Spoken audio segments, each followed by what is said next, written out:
have a 25-year-old boy that's married to a darling little girl. And then I have my 22-year-old daughter and then my 20-year-old daughter, and she's still in Knoxville with us. And so these children grew up and left me with their daddy. And he is so not fun. And so he doesn't chat. And so I'm just at home talking to myself. And we've got 2 beagles, and we miss these children so bad that we just sit and kiss them in the mouth.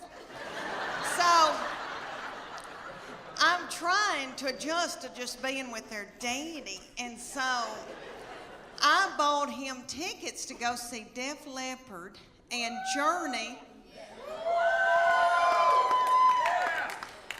Woo! Okay, let me tell you. Have y'all been to concerts lately with old people that are older than I am? Okay, we went, and I thought, oh, we're going to have a fun date. And I said, where are we going to go out to eat? And he goes, I don't have time for that. It was on a weeknight, so he went to the Pilot and bought himself a tall boy. And I think that's what it's called, and an egg salad sandwich from the Pilot. And so I didn't get to eat, and I was so hungry. And it dawned on me at a concert, you know, when I was 20 and I'd go to a concert, I was at University of Tennessee, and so I'd go to Thompson Bowling. And I'd wear a crop top, and I didn't care about eating. I wasn't hungry, you know. I was thinking what boys were going to be there, and I had on little bitty breeches because I still had a metabolism and my thyroid was acting right. Okay. So we go to Def Leppard and Journey, and everybody there is our age. And everybody's worried about the snack bar, first of all. And I was too. And I was so hungry, and I noticed that people had big Diet Cokes, like big buckets of Diet Coke, and were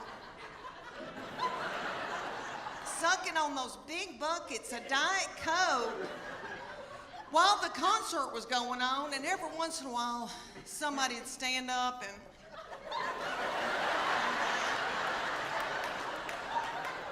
and then they'd sit back down.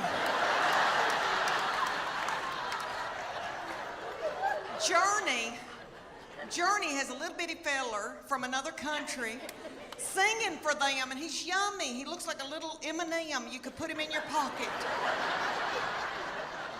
And you can tell he doesn't eat white flour and sugar. And he's singing and doing, he sounds like Steve Perry, but it's not the same. You know, Steve Perry's my boo. So it was like we were going to a tribute concert. But anyway, everybody in the band, besides this little fella, everybody had eaten white flour and sugar, and probably had done dope and drank terrible things, and everybody looked sick. And the bass player looked like somebody I had bought my jewelry from for years. And they were just barely a-going. And then Def Leppard came out, and it was that lead singer, I think, has got thyroid issues. His hair was just thin and didn't have a lux to it. And then I noticed he had little bitty tiny legs and a little pot-belly stomach. But he sang Put Some Sugar on It, which I hate that mess. I am a Earth, Wind & Fire R&B gal, and I love my Journey, but I was like, this isn't my thing. And my husband every once in a while would go and then just sit down because he loves it. But anyway, this little man with the tiny little legs and the thinning hair, and then he had this little bump right here, and I could tell that's a hernia. He's got a hernia.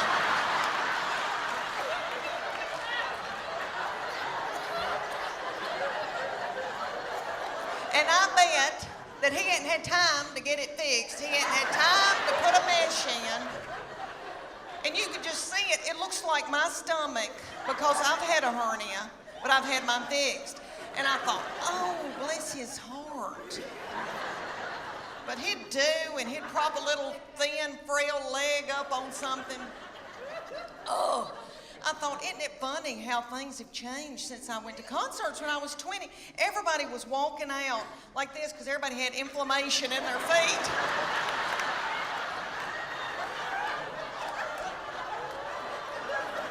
Trying to get to their car. And it was like 10 o'clock. I thought, what are we doing out here? What are we doing? We got to get home. We got to get in the bed. Do y'all feel that way? It just seems like it just left. Okay, and every summer I think, oh gosh, I've got to go buy a bathing suit. And now it's over, and I barely even wore one. What I've been wearing is my swim dress.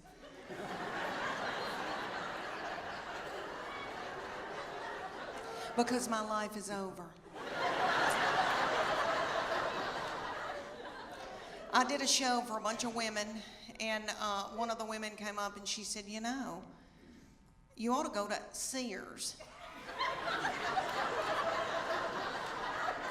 and get you a swim dress in the Land's End department. And I thought, should this hurt my feelings?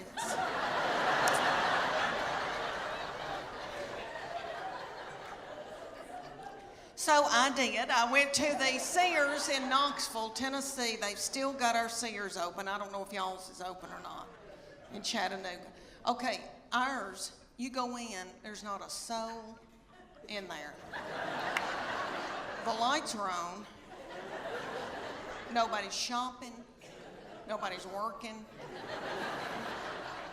I mean, I felt creeped out, and I thought, are they running dope out of Sears?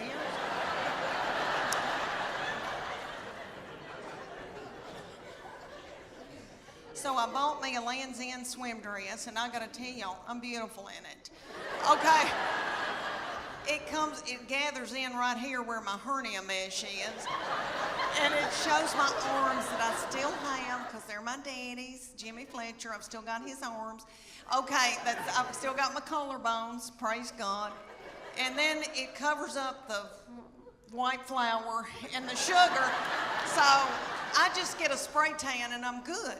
Well, for years, I was in torment wearing a miracle suit. I don't know if any of y'all have bought a miracle suit before. I know they've got them at y'all's Belk. I know they got them. And there's gonna be a big gob of them hanging together, because they have hundreds of them. And I wore one year. I felt so desperate after I couldn't wear a bikini anymore. I wore a lavender one in Hawaii, and my husband and I went, and they took this scuba video of us scuba diving, and I popped that video in from Maui, and I thought, oh, I can't wait, and this like big lavender thing goes by, and I'm like, what is that?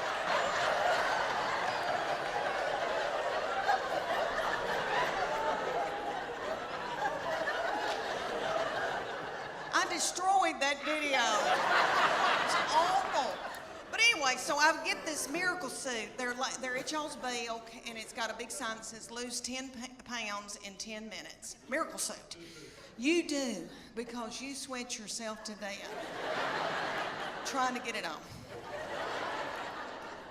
Because it's got a girdle in it. The girdle's right through here, because it's a one piece. So the girdle's right through here. It smooths you out real pretty through here, because it squeezes your fat out in every other hole.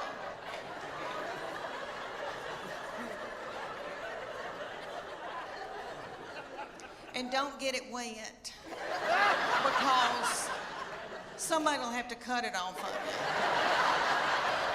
But I would get it every year because I felt desperate and I didn't know what else to do. Well, my girlfriend, the one with the poop, banked up poop, okay, she wanted one, and her 14-year-old daughter drove to Knoxville to the Dillards and got in the dressing room, and the 14-year-old was in there sacking her mama up in this bathing suit. They both broke out in the sweat over their lip, and the 14-year-old said, ew. Mom, gross. Let's put it back can't get out of here. She said, I can't. I've got to buy it. I just peed in it. Thank y'all so much. I've had 3 beautiful children that I'm in love with. I have a son who is 14 years old now. I cannot believe it. Thank you. And I have 2 little girls that are 11 and 9.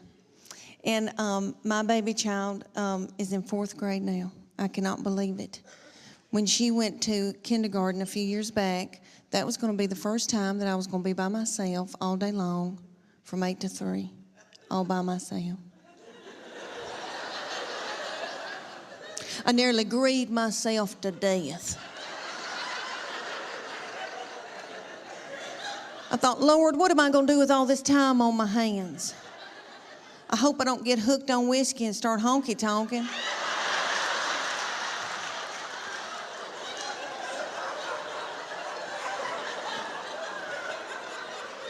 About 3 weeks into kindergarten, I was like,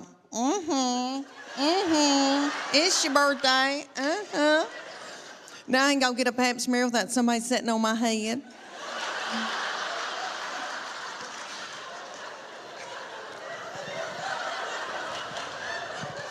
I'll never forget the day that I found out about her, and I feel terrible about it now. But I was overwhelmed. I knew something wasn't right. I didn't feel good. I thought, oh my gosh, surely I'm not pregnant this quick, this soon. And you know when you gotta know something, you gotta know it right then. I had to know right then. I grabbed up my 2 babies and diaper bag and all that stuff you take with you everywhere you go, and I went to the Walmart in the foothills of the Appalachian Mountains. And I bought an EPT pregnancy test, and I took it in the stall at Walmart. And I tinkled on it. And my 3-year-old boy looked at me, he said, what, is it positive?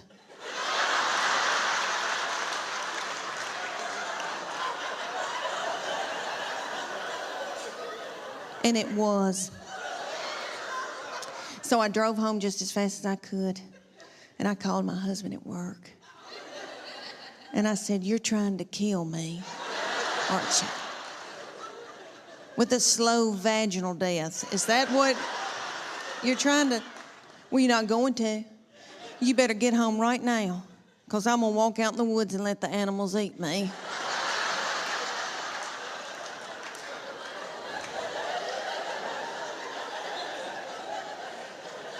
But let me explain to y'all why I was so torn up.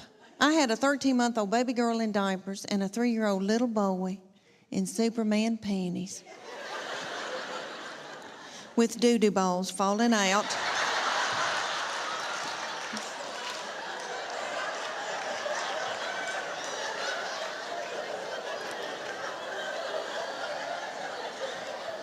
At the grocery store. I thought, oh my Lord, did anybody see that? I don't have anything in my purse to pick it up with. Is some little child gonna think it's a milk dud?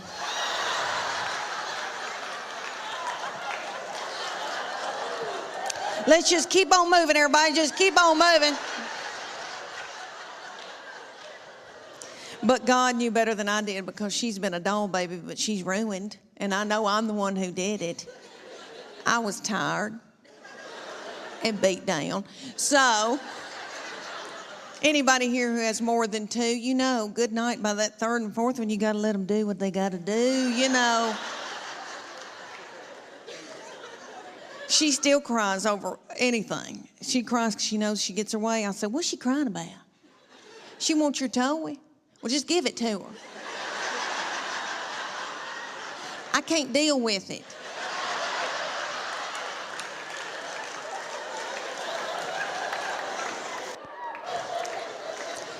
But she's a quirky little thing and fun. She is. She enjoys office work. And for Santa Claus this past Christmas, she wanted a filing cabinet. And that's what she wanted. And she likes, you know, big tape dispensers and all that kind of stuff. And in our house, she has offices set up all over our house. And she's always talked to herself. And we like to sneak and watch her because she'll be doing office work. She has her little Barbie phone or cell phones and old cordless phones, and she'll be calling people up and chewing them out over the phone. She says, well, if you can't get this order in, I'm taking my business elsewhere. She says she wants to work for Geico when she gets older. For her 8th birthday, you know how mamas will call you and say, what's she into? What can I get her? And I said, well, she needs office supplies.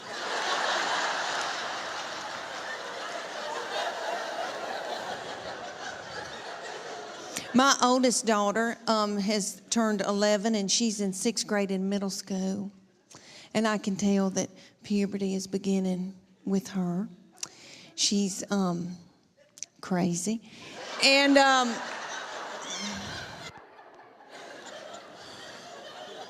she's mean as a snake. And we're scared to death of her, but we just tiptoe around her. She cries a lot, and she doesn't know why, and she tells us, I don't know why I'm crying. And we just try to get through it. But I'm telling you, she can run a household. She's a grown woman. She has been ever since she got here. So I said, you're going to have to come in here, baby. I said, your daddy's going to take care of y'all. I'm going to Nashville for like 3 days. She bust out crying. I said, what's wrong? She said, don't leave us with him. He doesn't know where the food is.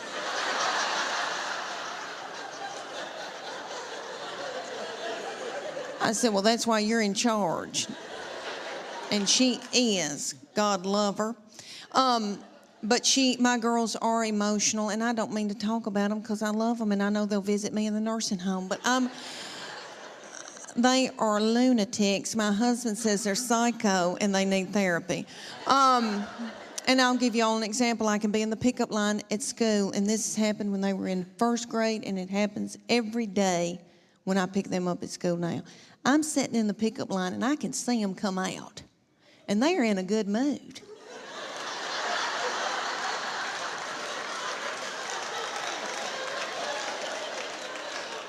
And they're goosing each other and giggling and doing and talking and having a good time. They're waving to the teachers and the principal.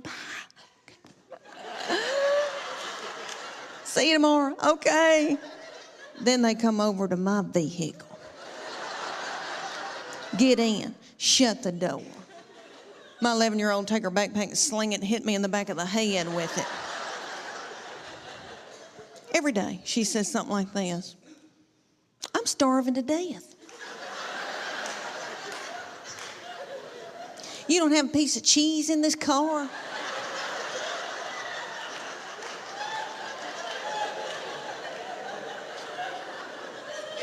Your driving's making me car sick. I hate her. Why'd you have her?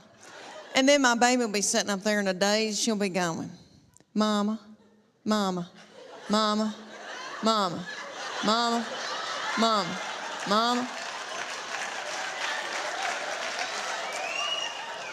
What?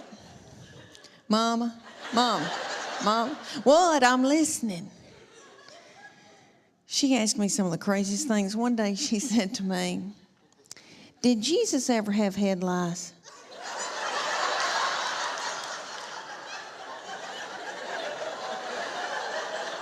How do you answer something like that? I said, well, baby, if he did, I know he healed it. And then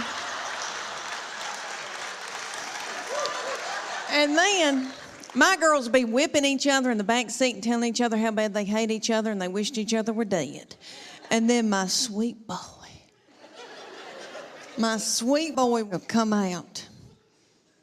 He'll get in and he'll say, you know, they're building a new Home Depot up on 281.